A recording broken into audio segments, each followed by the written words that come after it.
Welcome into Sports Betting with Donnie, presented by RightWager.com. Boys and girls, it is happy hour, and it's time to talk a little bit of NFL football right here on the Week 10 NFL show. Hopefully your week was good, profitable.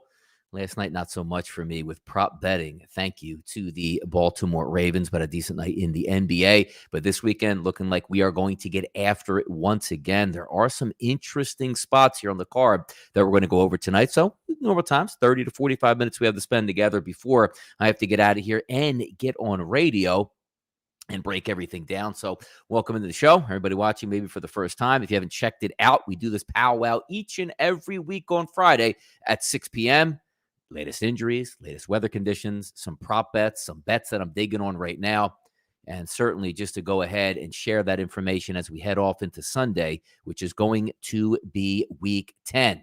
Been a real profitable season for us on Best Bets, guys. 12-4 overall. You know how we do it, low and slow. Don't give any nonsense out or flood the card or let's just have fun on a Sunday. You know it means business. When I put out a team total that we can all get down on, which I have a couple of them circled but haven't fired yet, but as you guys know, the minute I fire, where I fire, how I fire, just follow me on Twitter at RightSideVP, and you know you get all the latest information. And when I fire, you guys get to have it as well. All right, let's get down to business today. As we said, Week 10 in the NFL last night. What an interesting game, right? Miami Dolphins and the Baltimore Ravens. You thought the Ravens would have had an easy victory. It wasn't the case yesterday. They were downright atrocious yesterday. So is what it is. Moving forward, let's take a look here at the Sunday NFL card. Now, typically, we just head into the card itself and try to break down every game, one by one by one. But the one thing that always gets me going here is I look really forward to the weekly specials. Now, last week, sometimes they don't put them out as early as they usually do weeks before. So Fridays, sometimes late at night, we get these specials. Sometimes we have to wait till Saturday. Well, they're up. And I did not bet any of these just yet. But as you know, when those bets get fired in, I'll screenshot them. I'll let you guys know exactly what I'm digging on and what I think makes the most sense overall. All right, let's get to some of these prop bets here over the weekend. Now, they're what are they shaved in anywhere between highest ones like 13-1, 17-1, some 18-1s. All right, so we'll start right at the top. And I just went through for about an hour and said, you know what? This one makes sense. This one doesn't make sense. These make sense. This might be a possibility. So again, keep in mind, I haven't bet any of these just yet, but certainly these might be some good looks. All right, number one on the card here for prop bets here. These are all on the FanDuel Sportsbook under weekly specials. So very simple to find. If you log into your FanDuel account, you don't even actually have to log into your account. Just click NFL. Up top, there'll be weekly specials. Slide it down, and you'll see them all in a row. Sometimes they call them, I don't know if they're calling them red zone specials again this week. Sometimes they change exactly what they are here. But most passing yards, most receiving, their red zone specials are on here as well. So, starting at plus 100, some minus numbers, all the way up to 450, 500, 2,000, stuff like that. So let's go over this. What's up, Tyke? How you doing? Exactly Lucky. Welcome to the show. Let's get started here and have some fun. All right, prop bets here to start before we break down these games together. James Conner to have 100-plus combined rushing yards and receiving yards and also score a touchdown in Week 10. Why is that one enticing at a plus 250 price? Who's going to be in the backfield? Who's going to be stealing carries from James Conner? Literally nobody. The one thing that we do know about James Conner, he's their goal line back. He's going to score. From the 1-yard line, he's getting the football. And also, are we going to get a starting quarterback, Kyler Murray, in this game? Are we going to get Colt McCoy in this game? Because quite frankly, I don't think it actually makes a difference on what you're going to get out of James Conner. If you have Colt McCoy, not as electric as a quarterback, probably not really a threat to run it in the end zone, so Conner can pick up some touchdowns there. Also, keep in mind, if Kyler Murray does play, banged up ankle, maybe he's not so active, and if the pass rush gets down on him, a lot more dump outs to the running back. Because quite frankly, what are you looking for in this game from James Conner? It's 100 combined rushing and receiving. 75 yards on the ground, 25 receiving. 80 yards on the ground, 20 receiving. But the touchdown, you're also betting that is a given, which I think it will be in this game.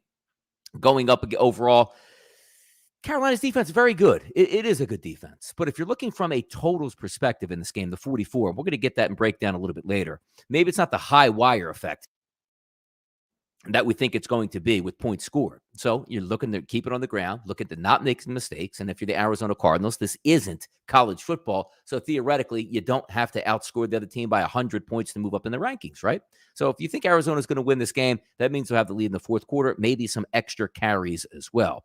pocket QB, Lamar Jackson, Ingram, touchdown. Makes sense. It does make sense. It does make sense. We'll get to some of those a little bit later when we cover those games here. All right, let's see what we have here tonight. Travis Kelce and Darren Waller each to score one receiving touchdown. And that's between Kansas City and the Las Vegas Raiders. That is a Sunday night football game at 8:20. 2.5-point spread. 52.5 here showing up at the FanDuel Sportsbook as a total in this game. Patrick Mahomes hasn't been all that effective this year, turning the football over last 2 weeks. Looks like they really can't get out of their own way. But when you do have Travis Kelce in the red zone, certainly a threat. And then if you're taking a look at Darren Waller from the opposite side, same thing. So I think it's a decent price here to have each one of those to catch a touchdown pass sitting at plus 300. Let's keep it moving down here. How about this one? This comes up under the section where you can pick the highest scoring team of the week or the lowest scoring team of the week, right? So we're taking a look this weekend. The Detroit Lions, the lowest scoring team of the week, and this is for Sunday only, doesn't count Monday night and obviously any of the games that took place on Thursday. That's a 7-1 price. So you take a look at a upper echelon defense in the Pittsburgh Steelers. Detroit is a dome team going outdoors. Cool temperatures there in the 30s, maybe a little bit wind blowing at Heinz Field. But also when you're taking a look from the perspective of the Pittsburgh Steelers, it's not really going to be a track meet. Chase Claypool's not going to play in this game. Najee Harris did get a clean bill of health in this one, so he should be able to keep that ground attack going. And if the ground attack does go, what happens? The clock starts to churn. So if we're not looking at big plays from either side here and the total in this game, let's take a look here what it's listed across the board.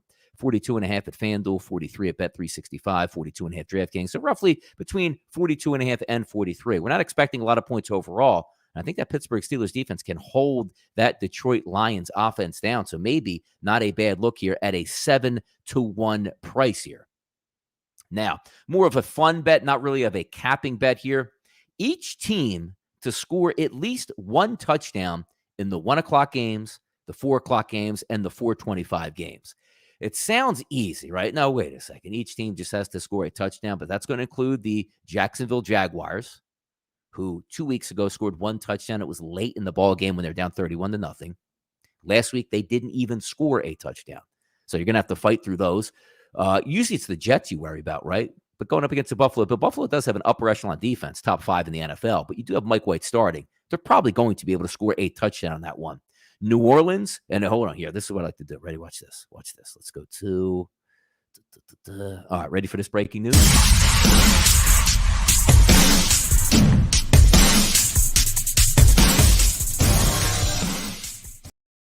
Yeah, breaking news in that game. Alvin Kamara not going to play on Sunday, ruled out for the New Orleans Saints. So now that hill just got a little bit steeper, right? And you know what the interesting part about it is, too? And again, we're going to break these games down in just a few minutes. Tennessee was minus 2.5 all week long. Alvin Kamara, which, I mean, it's probably already baked in the line. Don't get me wrong here.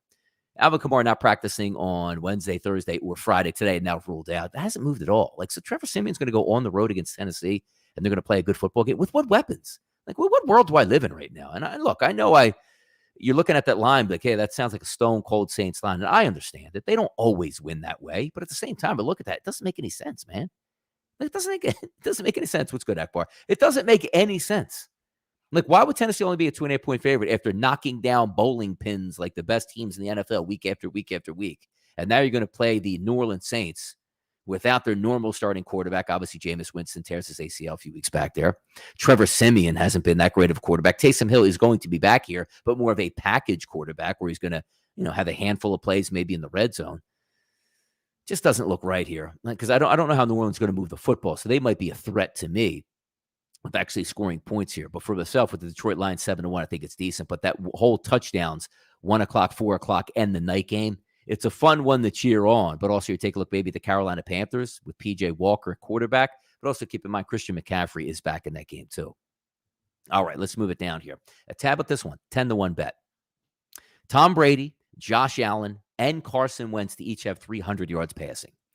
Now, you look at that, it's like, well, 300 is a tough number. It really is. It is. Washington's defense has been really suspect on the back end. But here's the issue I have, because I'm looking at all three of those guys, and to be quite honest with you here, the one I'm having the most problem with is actually Tom Brady getting to the 300-yard marker. Donnie, what are you kidding me? Going up against Washington, you see all the weapons they have? Well, Antonio Brown's not going to play in this game. Rob Gronkowski is going to miss this game.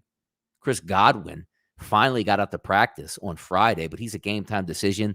Maybe if he's healthy, he's on a pitch count at best, or worst case scenario, he's not even going to play in this game. But if you're looking from a Josh Allen perspective going up against maybe the worst defense in football, the New York Jets, probably going to have a decent day there.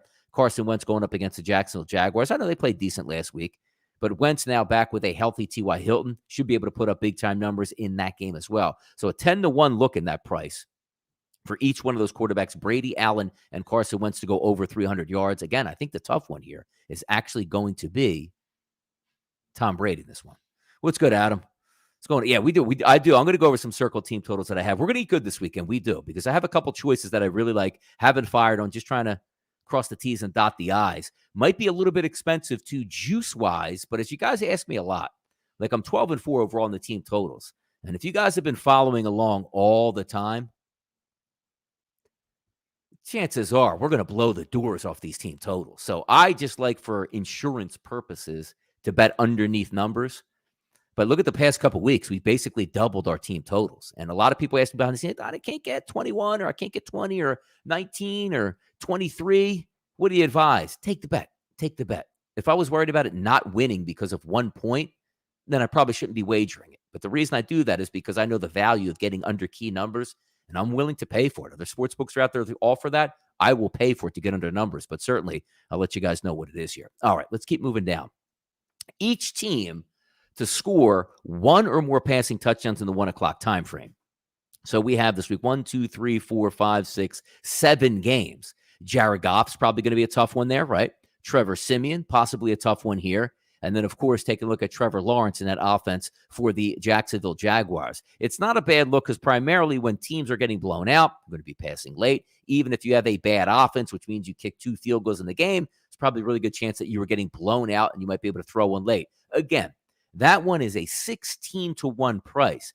There's no real handicap on those, though, people. Like, sometimes these bets are more of like, I think this is going to happen, because nobody has a clear path on how many touchdown passes are going to get thrown in the game, or if each and every team is actually going to do that. They're more of those wagers that if you have a little bit extra stash and cash, you might be able to get down and bet some of these games and have some fun. Let's keep moving down on some of these weekly special bets here on the FanDuel Sportsbook. Okay. Dallas Cowboys, Tampa Bay Buccaneers, and the Buffalo Bills. 16 touchdowns or more combined. So do the math on that. The Dallas Cowboys for 4. The Tampa Bay Buccaneers for 4. Buffalo Bills for 4.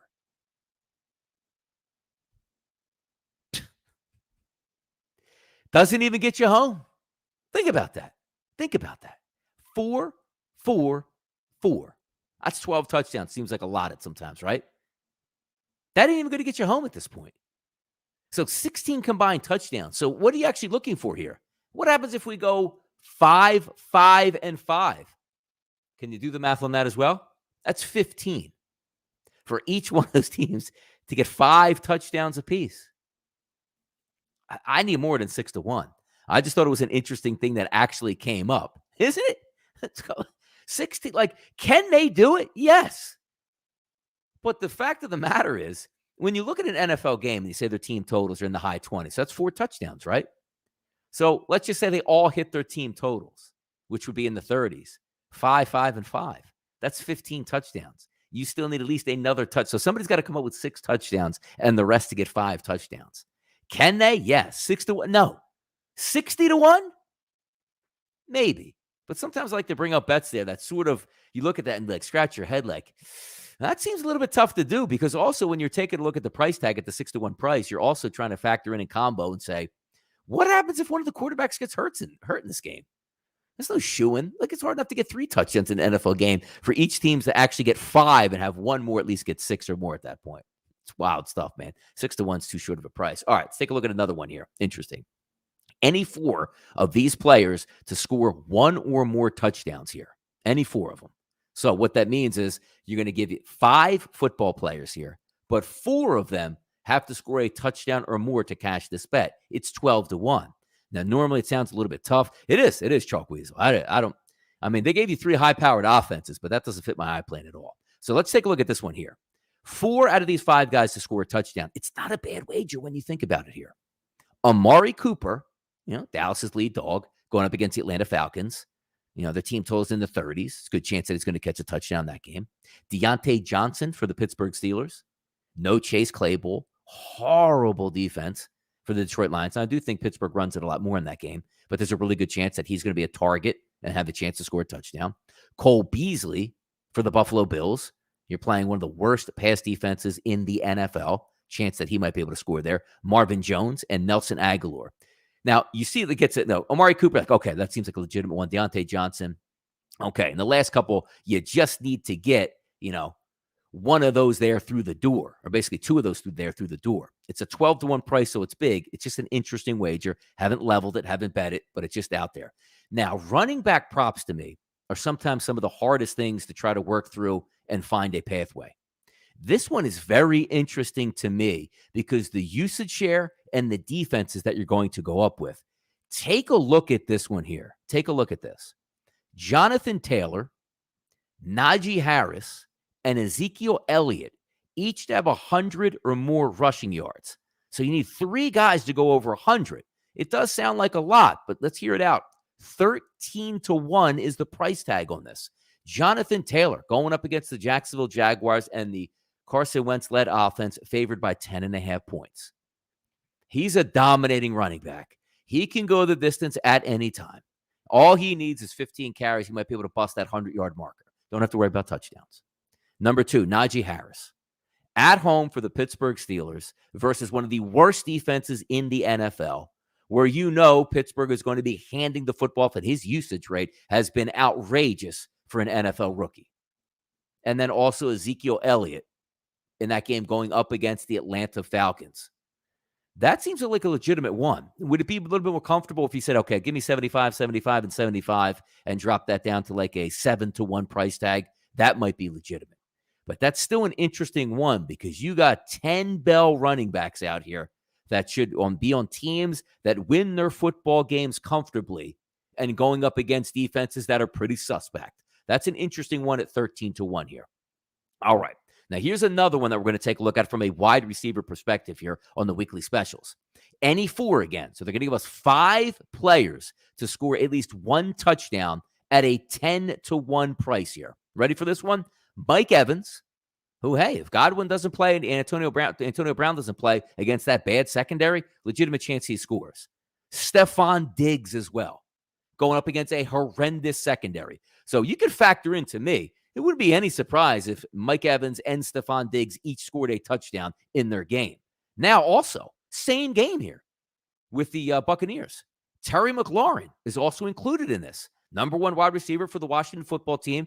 Probably think there are going to be points in this game. If they throw a touchdown pass, he's probably going to have a hand in it. Pat Freiermuth, red zone target, 2 touchdowns last week for the Pittsburgh Steelers. And then they throw in Zach Pascal, who's going up against a bad defense in the Jacksonville Jaguars. That's an interesting one at a 10-1 price. So out of those 4 guys have to score a touchdown at a 10-1 number. It's interesting. Knox is in, by the way, pocket QB Lamar Jackson. He's in. So maybe that I'm going to talk about that too when we break that game down because I think that's going to make a little bit of a difference here. All right. Let's keep moving. Mike Evans, and this one also. Here's a good one. Here's the one I just talked about, right? Where we're talking about running back props from the 100-yard marker down to 75. Let's take a look at this one here that's coming up. And I think this was an interesting one that you can go over and have some fun with. Each one of these wide receivers, which they're going to give you 4 of them, to get 75 receiving yards or more and no touchdowns. Don't worry about the touchdowns. So each one of these guys has to get 75 or more yards receiving. 17-1 price, not bad. Take a look.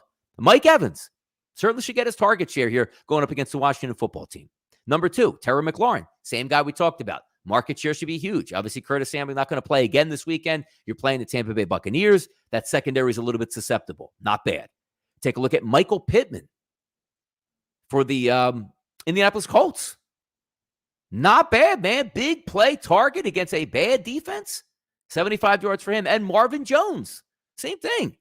You might be able to eat with that one, right? Evans, McLaurin, Pittman, and Marvin Jones, each to get 75 receiving yards or more, 17-1 price. Not a bad one here. Not a bad one at all. All right, let's keep moving here. Last one we'll talk about before we start breaking down this card and having some fun over the next 20 minutes. Another one. This is one. Now, this is a little bit of a bigger ticket item, but less guys included, but also big-time wide receivers. You're not getting one of these guys. Don't know about that. Don't know about that. Check this one out. 18-1 price. Each of these wide receivers to go over the 100-yard marker here. Mike Evans, Stephon Diggs, and Amari Cooper, 18-1. Not bad. Like, you don't have to lay a lot of money. Like, let's just say you just wanted to get down and say, I want to have some fun with this, to win $100. $5.56 on that wager to win $100. So again, sometimes you don't have to look at it always like, I'm going to put $100 down on this bet or $50 down on this bet. A $6 wager on some things like that, they can make some sense, and you can really have some fun with that stuff. So those are some of the wagers that I'm certainly looking at. And I do have to Photoshop and screenshot this because I do wish, what the interesting part about it is if they saved it all the time, which I'm always doing different things and putting wagers in and knock them out. But I do have them saved there on the bet slip. So they were 12 wagers that we were looking at here to try to have some fun with on Sunday. And keep in mind, they will add on to these, and we'll take a look at, the odds boost when they start to come in as well. So there's a lot of things that we can look at once they start to pop up. But starting tomorrow, you'll probably get a feel for what those boosts are and see if we can certainly turn it on and have that gas come Sunday. Let's get into the card today, all right? Let's sweep right through this. 241, 242, Jacksonville and Indianapolis. Trevor Lawrence coming to town, fresh off a victory over the Buffalo Bills, taking on the Indianapolis Colts. Key things to worry about in this game, which I guess, if you follow the early line, I do a last segment on that called Listen Up. And it's, the crazy quarterbacks of the NFL. How about Carson Wentz? Sunday, if his kid is being born, told his wife, I'm not going to be there. I'll see you after the football game. So one of those things where maybe if you're entering in during the week, Wentz has his kid, man. I can't get down on 10.5 if we're going to go to like a rookie quarterback behind him, right? So he's going to play in this game. Already stated, if the wife is in labor, it doesn't matter. I'm playing this football game. I'll meet you at the hospital. They're favored by 10.5 points over Jacksonville. And I think if you take a look at Jacksonville, they went the real Jacksonville Jaguars that went on the road to play Seattle and got smoked. Absolutely smoked by a Geno Smith-led team. They go home. I don't know what the Buffalo Bills were doing this week. Same thing, I don't know what the Baltimore Ravens were doing last night. But something happens, I guess, when you go into Florida. This didn't work out that well. I think the Indianapolis Colts bounce back really well here in this game and should be able to win this game by 2 touchdowns. I'm not sold on the 47.5, though, because I don't know what I'm getting out of Jacksonville. 2 weeks ago, they scored 7 points, as I said, last couple minutes of that game through a touchdown pass. Last week, they didn't even score a touchdown. We'll see if that factors in. 243, 244, Cleveland and New England. Great game here. Opened up at 3. Now we're seeing 2.5s and 2s across the board. So now when you try to factor in here for Cleveland, they thought they might have an outside chance of getting Nick Chubb to the starting gate. He is going to be out for this game. So Dearness Young is going to be the running back in the backfield here. So let me just do a quick search here. Just want to make sure we have Dearness Johnson, excuse me. So let me bring up his, I always say Dearness Young just because the law for the tax company there, which is ridiculous. But Dearness Johnson should have a big game. He's going to get a market share that should be ridiculous. Going up against a good defense, though. But I do think Cleveland has the ability to pull this game out. Cleveland's defense is tremendous. Now that you have Jadeveon Clowney healthy, matched up with Myles Garrett, Denzel Ward back in the secondary, I actually think Cleveland can pull the upset here. Anybody out there that's thinking about, the New England Patriots? Because if you're looking at that line, it's a stone cold Cleveland Browns line, man. That is a stone cold Cleveland Browns line. We're looking at 2.5 to 2s across the board. I think you get a healthy Donovan People-Jones who missed, I believe, practice yesterday, but came back today due to personal reasons. So I'm catch that long, 60-yard touchdown pass against the Cincinnati Bengals. I think they're going to be able to move the football against New England. I really do. It would have been nice to have Nick Chubb because he is an outrageous running back. But even without Chubb, that line's still sitting below 2. Honestly, man, I honestly think Cleveland has a legitimate chance here. Atlanta and Dallas, that number is sitting at 9s, 8s at DraftKings right now. Over-under going up 51.5 to 54.5. Same thought process for me that I saw last week, right? Where you saw the Atlanta Falcons playing the New Orleans Saints. It's too many points for me. If you're going to give me 9 points with the Atlanta Falcons and Matt Ryan, I'll take them. Now, you could be stepping in front of a train this weekend because Michael Gallup is back. CeeDee Lamb is going to play, obviously, Amari Cooper. Zeke says he's fine and healthy. Pollard in the backfield. And another week to get healthy for Dak Prescott, who didn't look all that good first 3 quarters last week. That was an abysmal football team getting beat 30-0 by the Denver Broncos. But to me, I look at this game and I just think those points are too many here. I really do think the points are too many in this game. Now, 54.5 also seems about right here because you're trying to teeter and say, what am I going to get out of the Dallas Cowboys in this game? And if you press all the right buttons with the Cowboys, boy, oh boy, they can certainly get back to their winning ways and doing damage. Maybe it was a wake-up call last week of how poorly they played against the Denver Broncos. Or if you want to take out of it, yeah, they were down 30-0, but at least, once Dak Prescott got into the rhythm of the game, which was really too late in the game, they did score 2 touchdowns in the fourth quarter. Game we talked about, to start the show a little bit here. Trevor Siemian versus Ryan Tannehill. That's already a mismatch there. About 52, 55, looks like 52 to 55 degrees down in Tennessee this weekend for this ball game. And I'll get back to that Buffalo game in a second. I skipped over it by accident here. But the -2, -3, I don't understand it. I don't understand. Alvin Kamara is not going to play in this game. Michael Thomas still, who knows if he's even going to play again. He's not even going to play again this year, but is he going to play with the Saints? That's one of those guys where at this time of the season, you were saying, okay, Kamara, thank you for using all the market share and the target share as a wide receiver / running back, but Michael Thomas is going to come back and lead the way. That's not the case here. Over under that game is 44. It looks like an under to me, but I just can't bet the Saints. Anybody out there that's watching this, like, really, are you thinking about betting the Saints? Because the one thing you could say is we just talked about that Cleveland line. To me, this is a stone cold line here for the New Orleans Saints. Basically coming in here, backup quarterbacks, and your only good offensive threat is not going to play, but yet you're getting under a field goal on the spread on the road. Interesting one, man. It really is. Yeah, Alex Ramirez, Titans. I mean, it's the only way you can look here. It's the only way you can look here. Buffalo and the New York Jets here. Josh Allen looking to step back. See the jersey on the wall back there. Come on. I got a couple of MVP tickets on you, Josh Allen. You let me down last week. That was supposed to be a poster game for 345 yards and 3 touchdowns and 65 yards rushing on the ground. I think he can bounce back in this performance this weekend. They're favored by 13 at most outlets. Actually, some 12.5s are out there as well. 48 to 47.5. If you're just looking for Mike White to throw the football around, maybe he can do that. Maybe he can do that. Corey Davis looks like he's going to come back to this game.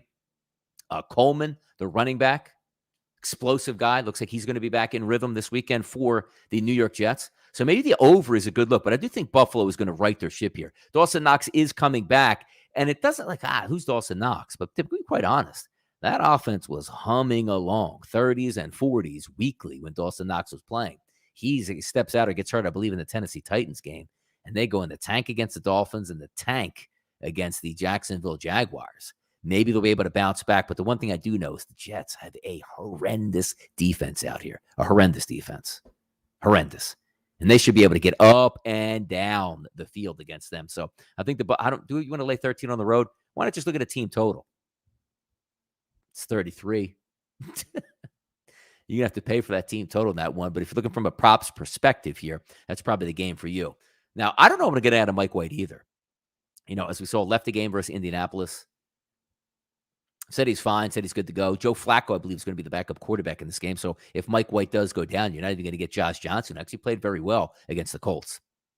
Tampa Bay, Washington, Brady, and Heineke, 9.5. So you want to lay? Hey, Tom Brady coming off a bye week should be rested and ready, right? Well, you know who else is rested? Washington.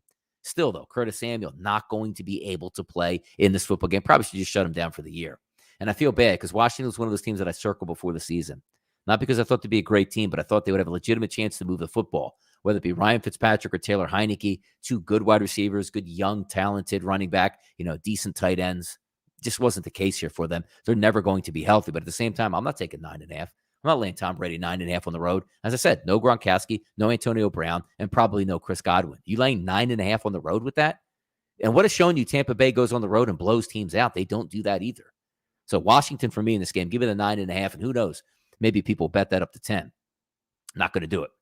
Goff and Roethlisberger here. Now, I look at this game, and I don't like Detroit. I don't think they're very good. Now, you have overcast skies with the chance of light rain in this game. Actually, we're looking at snow flurries early in the week. 37 degrees at kickoff, about 9-mile-an-hour wind. So the winds won't be that bad, but maybe a little bit of a slick surface here. I don't like the offense for the Detroit Lions. I think the Pittsburgh Steelers defense will keep them under wraps. It's good to see Najee Harris, who was a little bit banged up in the week with a foot injury. He is going to be playing in this game, but also no Chase Claypool. He's going to be out this week, maybe even into the foreseeable future as well. So Deontay Johnson might be one of those lead dogs that you're looking at wide receiver. Freiermuth that we talked about as well. But I do think this game stays under the 42.5 to 43, depending on where you're shopping at. But no way, shape, or form. As much as I can't stand the Detroit Lions, is anybody out here going to get after it and say, I really like the Pittsburgh Steelers here to win this game by double digits? Detroit off a bye, boy, they needed it because the Eagles absolutely shelled that football team. I mean, blasted that football team. So not a very good one here as we enter it. All right, let's keep going. Minnesota and Los Angeles Chargers to start the 4 o'clock range here. This is one game that I'm looking at. I'm going to tell you guys right now. So let me just do some work and see what some of the updated numbers are going to be. Now, I know most of you guys that are watching the show do follow me on Twitter. When I see some tidbits out there, you guys know me. I'll put it out there. And you can sort of read between the, tea leaves and see the breadcrumb trails that I leave, because if I said, watch out betting on the Minnesota Vikings this game until Sunday, I do mean it. But sometimes there's a number that you don't want to cross over, and you hope that it stays, because why am I doing this and saying, now, wait a second, why did that tweet say, watch out and don't bet the Minnesota Vikings till Sunday? They're having some COVID issues there, and that could be a problem. Now, the issue might be on the defensive line or the offensive line, so maybe it doesn't touch Kirk Cousins. It doesn't touch Dalvin Cook. It doesn't touch Justin Jefferson, Adam Thielen. But at the same time, do you want to be left holding the bag? And if I said, hey, look, let's take a look here. 24 at minus 140 is the team total for the Minnesota Vikings in that game.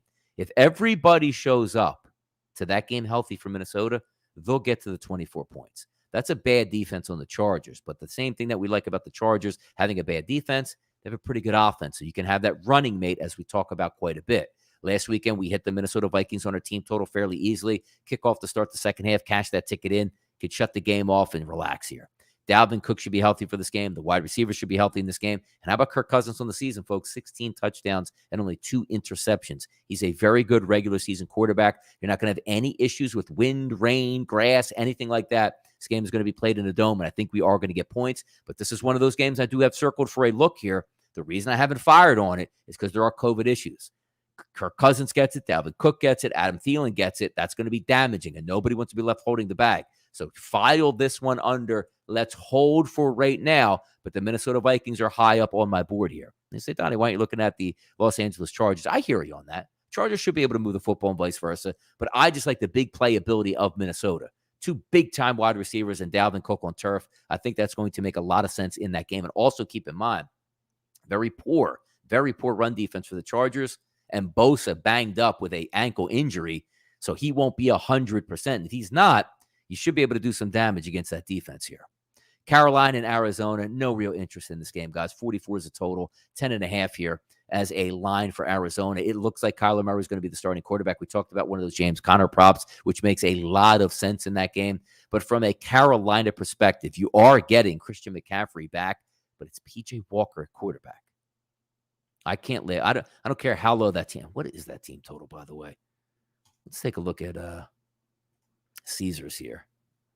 It's got to be ridiculously low. Let's see. I don't even want to see what the alt number is as well.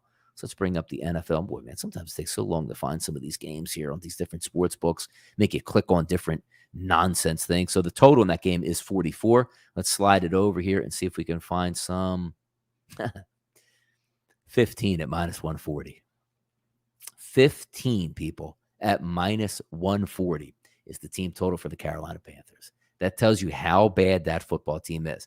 Arizona has a decent defense, but in any world, any way, shape, or form, you give a team 15, like they stumble into a touchdown, like, ooh, we got a big shot at this one.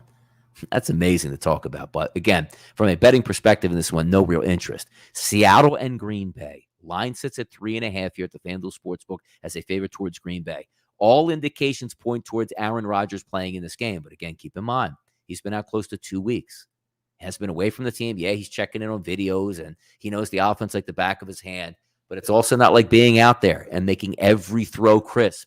How many times do we see it in the football game? 1 or 2 throws get you your team total or your cover. And if Aaron Rodgers isn't able to do that, that's going to have a devastating effect for you. Also keep in mind, mid-30s temperatures here. By the end of the game, it's going to be in the low 30s. Take a look at the windy conditions, close to 15 miles an hour. Now, I talked about Aaron Rodgers, right? They're like, hey, what's he going to do? How healthy is he going to be? And is he going to be sharp? Same thing can be said about Russell Wilson.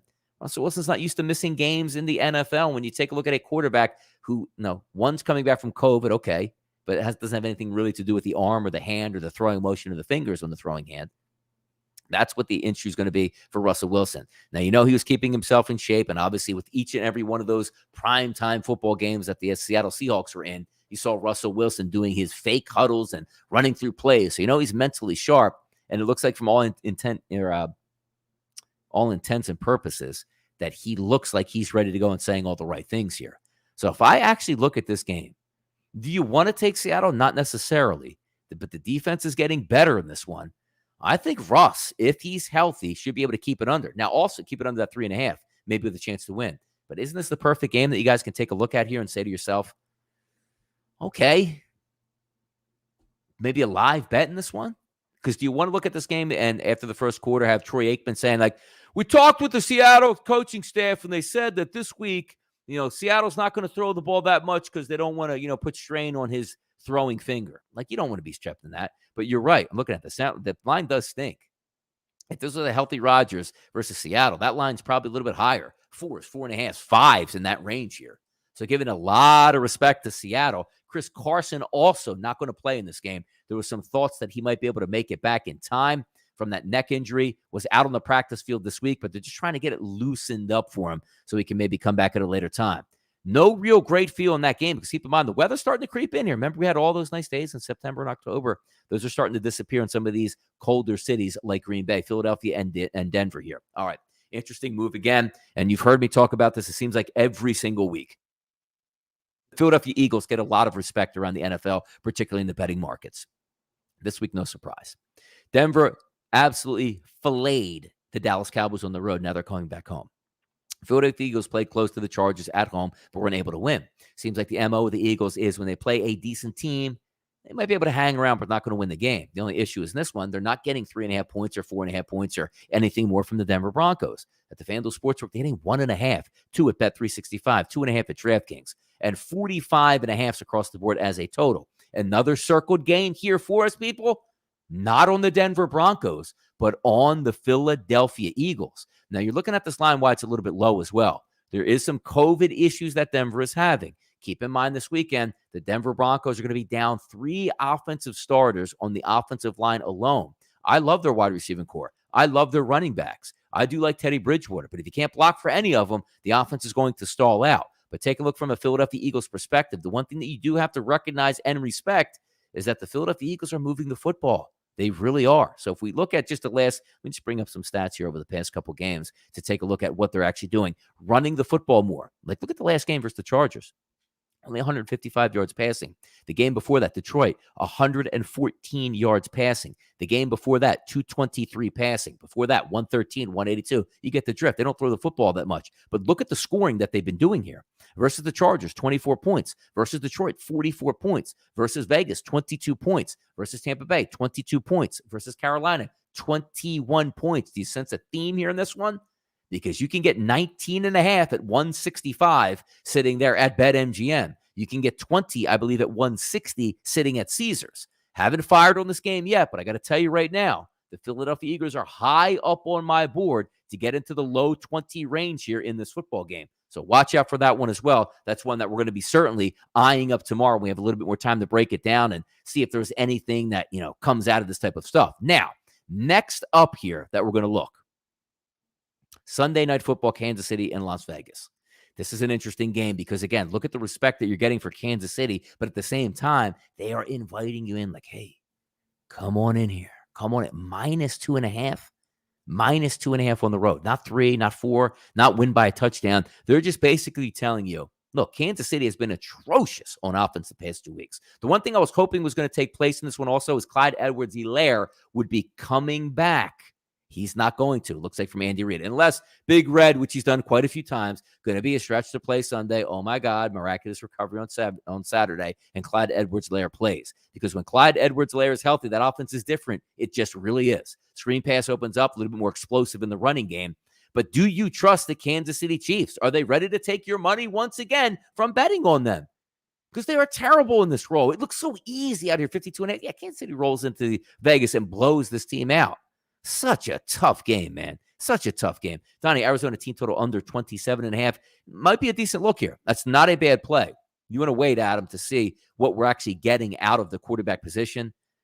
Also, is it going to be Kyler Murray, which would be important. It's a much better upgrade than Colt McCoy. But if you're going to get a Kyler Murray on one leg, and also, Adam, keep in mind, if DeAndre Hopkins shows up to this game, if he doesn't, you might be looking at a pretty decent play there because the one thing you do know is Carolina's not going to move the football all that much on offense. But at the same time, they play some kick-ass defense here. Monday Night Football will be able to go over that on the show. So I got to get over shortly here to a radio show in Play Sports Tonight on the Sports Grid Network. If you guys ever get a chance to tune in, we have a lot of fun on those shows. Bet, build some props. I do have a couple NBA props that I have out here tonight. So I'm going to be cheering those on.